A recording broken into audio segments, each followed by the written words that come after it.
20वीं सदी तक black hole के बारे में कोई नहीं जानता था। ये खला का एक ऐसा हिस्सा होता है जिसकी फोर्स ऑफ ग्रेविटी इस कदर ज्यादा होती है कि लाइट भी इसमें से एस्केप नहीं हो सकती। हम ब्लैक होल के बाहर हैं, ब्लैक होल के अंदर का कुछ नहीं कहा जा सकता। ब्लैक होल कायनात को खौफजदा करते हैं। ये ग्रेविटी के ऐसे डार्क सेंटर्स हैं जो हर चीज को निगल लेते हैं।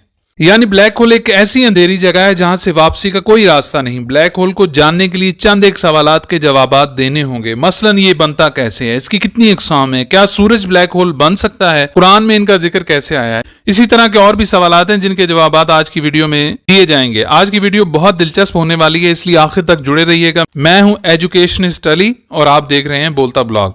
कहानी की शुरुआत करते हैं। आज से 100 साल पहले कोई ब्लैक होल की टर्म से भी वाकिफ नहीं था।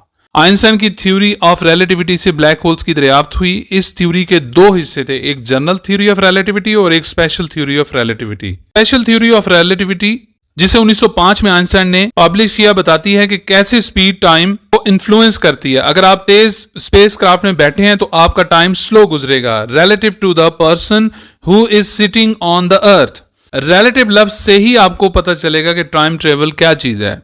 आपको स्पेसशिप में जरा भी अंदाजा नहीं होगा, आपके लिहाज से टाइम नॉर्मल चल रहा होगा। जब आप वापस आएंगे तो आपको अंदाजा होगा कि टाइम कितने फर्क से चल रहा है। इसको काइनेमेटिक टाइम डायलेशन कहते हैं। यही नहीं, ग्रेविटी का भी टाइम पर असर होता है। इसको ग्रेविटेशनल टाइम डायलेशन कहते हैं, जिसको आइंस्टाइन ने जनरल थ्योरी ऑफ रिलेटिविटी में 1915 में समझाया था। इसके मुताबिक जितनी ज्यादा ग्रेविटी आप फील करेंगे उतना ही ज्यादा टाइम आपके लिए स्लो हो जाएगा। आइंस्टाइन ने इसको विजुअलाइज करने के लिए कहा कि स्पेस टाइम का फैब्रिक आप सपोज कर लें जिस पर सारे प्लेनेटरी ऑब्जेक्ट्स रखे हुए हैं। जितना ज्यादा किसी प्लेनेट का मास है उतना ही ज्यादा वो फैब्रिक को बेंड कर रहा है और इतनी ही इसकी ग्रेविटेशनल फोर्स भी ज्यादा है, जिसकी वजह से ज्यादा ऑब्जेक्ट इसके गिर्द रिवॉल्व होते हैं और टाइम डायलेशन भी ज्यादा होती है। साउंड, हीट और लाइट भी ग्रेविटेशन से अट्रैक्ट होते हैं। ये एक बड़ा कंक्लूजन था जो थ्योरी से निकाला गया था कि फॉर्म्स ऑफ एनर्जी पर भी ग्रेविटेशन का असर होता है और वो अट्रैक्ट होती हैं। इसका मतलब यूनिवर्स में ऐसे भी ऑब्जेक्ट्स हो सकते हैं जिनमें ग्रेविटेशनल फोर्स इतनी ज्यादा है कि वो लाइट को पूरी तरह एब्जॉर्ब कर लेते हैं,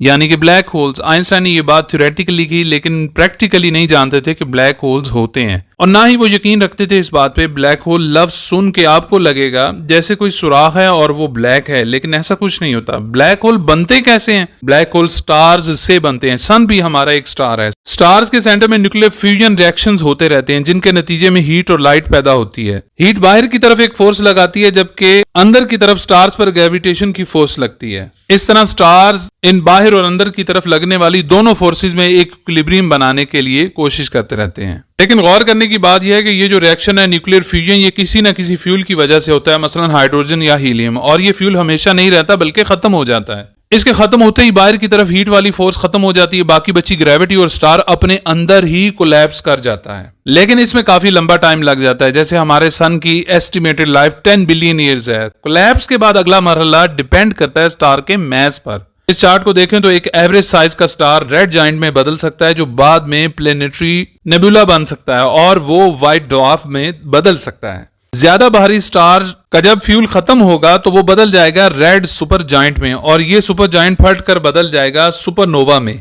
इसके बाद एक कोर रह जाता है। अगर वो कोर ज्यादा छोटा हो तो इसको न्यूट्रॉन स्टार कहते हैं और अगर बड़ा कोर है तो वो ब्लैक होल कहलाता है। इस तरह एक बड़ा स्टार छोटे से ब्लैक होल में बदल जाता है। फर्ज करें हमारे सन जितना बड़ा स्टार जब ब्लैक होल में बदलेगा तो इसका डायमीटर 50 किलोमीटर रह जाएगा। एक इंडियन अमेरिकन एस्ट्रोफिजिस्ट ने इस बात को साबित किया था कि हमारा सूरज ब्लैक होल नहीं बन सकता।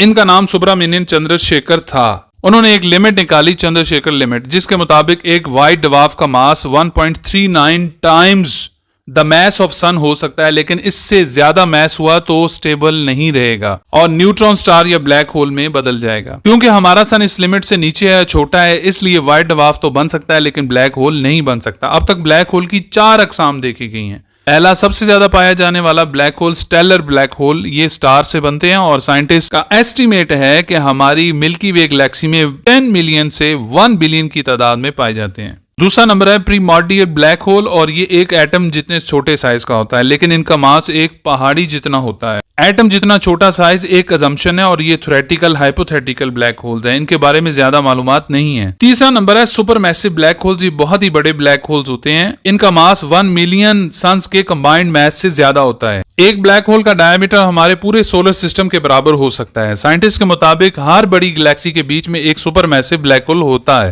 हमारी मिल्की वे गैलेक्सी के दरमियान पाए जाने वाले ब्लैक होल का नाम है सैजिटेरियस ए। साइंटिस्ट ने फोर्थ किस्म का ब्लैक होल एज्यूम किया है जिसका नाम इंटरमीडिएट ब्लैक होल है, जो कि स्टेलर और सुपर मैसिव के दरमियान का कोई साइज रखता होगा, लेकिन इसका कोई प्रूफ नहीं है। कंक्लूजन ये है कि ब्लैक होल कोई ऐसी काली बॉल नहीं है जो हर चीज को अपने अंदर सक कर लेती है, बल्कि ये कुछ इस तरह से दिखते हैं कि इनके बाहर की तरफ ऑरेंज कलर का एक रिंग है जिसको एक्रीशन डिस्क कहा जाता है। ब्लैक होल की ग्रेविटी की वजह से हर चीज इनके गिर्द रिवॉल्व करती है। जितना इनके करीब होती हैं चीजें उतना ही उनकी स्पीड ज्यादा होती है और फिर इतनी बढ़ जाती है कि वो हीट अप होकर सॉलिड से लिक्विड में चेंज हो जाती हैं। आग या लावा की शक्ल में सारा डेब्री ब्लैक होल के अंदर की तरफ गुम होना शुरू हो जाता है। घूमने वाले मटेरियल की स्पीड की वजह से ना सिर्फ टेम्परेचर कई मिलियन सेल्सियस बढ़ जाता है, बल्कि इनमें से इलेक्ट्रोमैग्नेटिक रेडिएशंस निकलना शुरू हो जाती हैं जो अमूमन एक्स-रेज होती हैं। अब पिक्चर में आपको ऑरेंज बॉर्डर यानी रिंग दिखाया गया है जो कि समझाने के लिए, वरना तो एक्स-रेज इनविजिबल रीजन में होती हैं, हम नहीं देख सकते। अगर दिखाना ही था तो ब्लू कलर बेहतर था, क्योंकि एक्स-रेज के नजदीक वाली वेवलेंथ ब्लू कलर की ही है।